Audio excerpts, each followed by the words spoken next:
Hello students, आज हम discuss करेंगे class 10th chapter 4 economics, globalisation and the Indian economy. Student, इससे पहले ऑलरेडी हम चैप्टर 3 डिस्कस कर चुके हैं। जिन स्टूडेंट्स ने प्रीवियस चैप्टर नहीं देखा है वो पहले देख ले, और चैनल पे नए हैं तो चैनल को सब्सक्राइब करना ना भूले। आइए स्टार्ट करते हैं student. As consumer in today's world, some of us have a wide choice of goods and services before us. अगर हम कंज्यूमर, आज के वर्ल्ड का सबसे अहम हिस्सा कौन इंपॉर्टेंट रोल प्ले करता है? कंज्यूमर्स प्ले करते हैं, और उनके पास काफ़ी वाइड चॉइसेस भी होती है गुड्स और सर्विसेज के लिए। तो जो लेटेस्ट मॉडल्स है, digital cameras, mobile phones, television made by the leading manufacturers of the world are within our reach. Every season new models of automobile can be seen on Indian road. हर साल हमें नए नए models देखने को मिलते हैं, automobiles के अंदर भी, फोन के अंदर भी। तो gone are the days when Ambassadors and Fiats were the only cars on Indian roads. वो दिन गए पुराने जब एम्बेसडर और फाइट, ये दो ही कार्स थी जब इंडियन रोड पर देखने को मिलती थी। But today Indians are buying cars produce by nearly all the top companies in the world. आज की तारीख में इंडियंस भी वो सारी चीज़ें बाई कर रहे हैं जो कि टॉप मोस्ट कंट्री प्रोड्यूस कर रही है।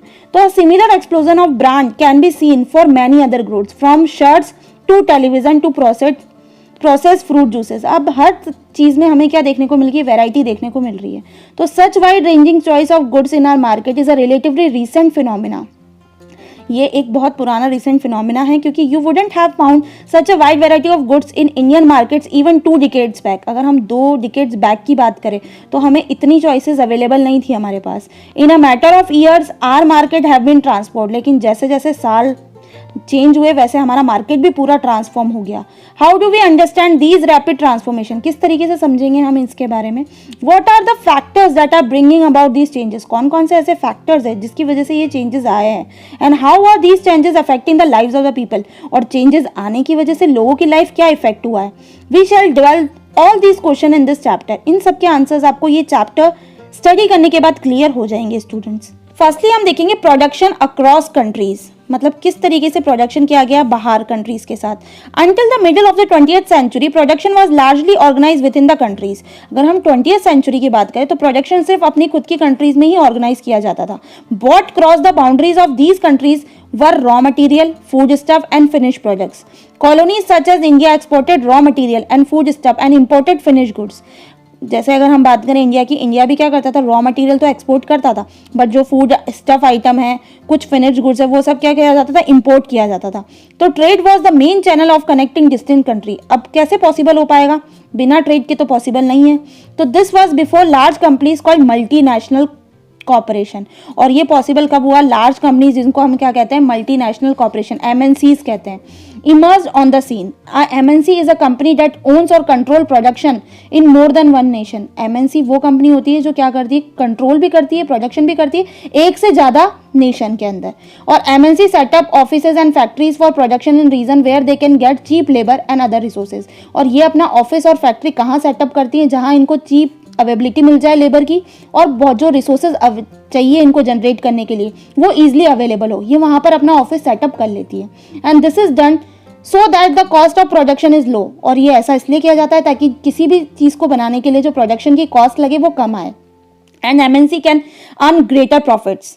और MNCs का भी मेन फंडा है, उनको भी प्रॉफिट्स कमाना है। तो कंसिडर द फॉलोइंग एग्जांपल। हम अगर एक एग्जांपल के थ्रू इसको समझे, जैसे spreading of production by an MNC। कैसे MNC स्प्रेड करती है अपना production? A large MNC producing industrial equipment design its product in research centre in the United States and then has the component manufactured in China. अगर हम बड़ी MNC की बात करें, वो क्या कर रही है? एक इंडस्ट्रियल इक्विपमेंट को प्रोड्यूस करती है, तो वो जितने भी डिज़ाइन करती है प्रोडक्ट्स, वो रिसर्च सेंटर जो है उनका वो कहाँ पर है? यूनाइटेड स्टेट्स में है। और उनका जो कंपोनेंट्स मैन्युफैक्चर्ड होते हैं वो तो होते हैं चाइना के अंदर।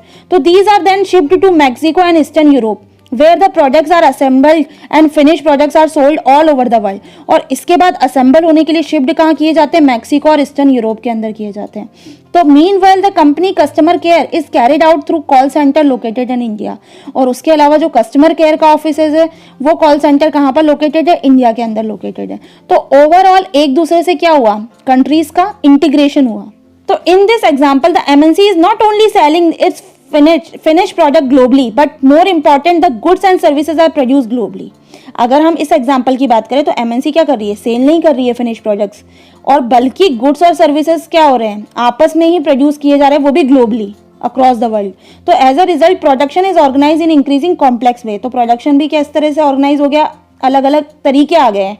And the production process is divided into small parts and spread out across the globe. अब प्रोडक्शन के पार्ट्स भी हमने क्या कर दिए, स्प्रेड आउट कर दिए पूरे ग्लोब के अंदर। तो in the above example China provide the advantage of being a chief manufacturing location. China क्या प्रोवाइड कर रहा है इसमें, बीइंग वो क्या है, चीप मैन्युफैक्चरिंग है, क्योंकि वहाँ कॉस्ट ऑफ प्रोडक्शन वो कम होती है वहाँ पर जब प्रोड्यूस किया जाता है। और मैक्सिको और ईस्टर्न यूरोप क्यों यूजफुल है, क्योंकि उनकी क्लोजनेस है मार्केट से, कौन से, यूएस और यूरोप के अंदर। और India has highly skilled engineer, India के पास क्या है, स्किल्ड इंजीनियर्स है who can understand the technical accepts of production, जिनको टेक्निकल एक्सपर्ट्स का अच्छा नॉलेज है। तो it also has educated English speaking youth who can provide customer care services, और इंग्लिश यूथ भी यहाँ पर अच्छी अवेलेबल है इंडिया के अंदर, जो कि कस्टमर केयर सर्विसेज अच्छी प्रोवाइड कर सकते हैं। And all this probably can mean 50 to 60% cost saving for the MNC, और इसके कारण उनकी क्या हो रही है, कॉस्ट की सेविंग भी हो रही है एमएनसी के लिए। तो the advantage of spreading out production across the borders to the multinational can be truly immense, और इसी वजह से इनका बिजनेस जो है वो वाइडली स्प्रेड हो पा रहा है। सो ओवरऑल स्टूडेंट्स इस वीडियो में इतना ही, इसके आगे हम नेक्स्ट वीडियो में डिस्कस करेंगे। अब आपको करना क्या है, मुझे ज़्यादा से ज़्यादा कमेंट करके बताएं कि आपको ये वीडियो कैसी लगी, और जो स्टूडेंट चैनल पर नए हैं वो चैनल को सब्सक्राइब करना ना भूले। एंड मोस्ट इंपॉर्टेंट बात, स्टूडेंट नोटिफिकेशन बेल आइकन को जरूर प्रेस कर दें ताकि मेरी अपकमिंग सारी वीडियोज़ की नोटिफिकेशन आपको मिलती रहे। जल्द मिलते हैं नई वीडियो के साथ। Thank you.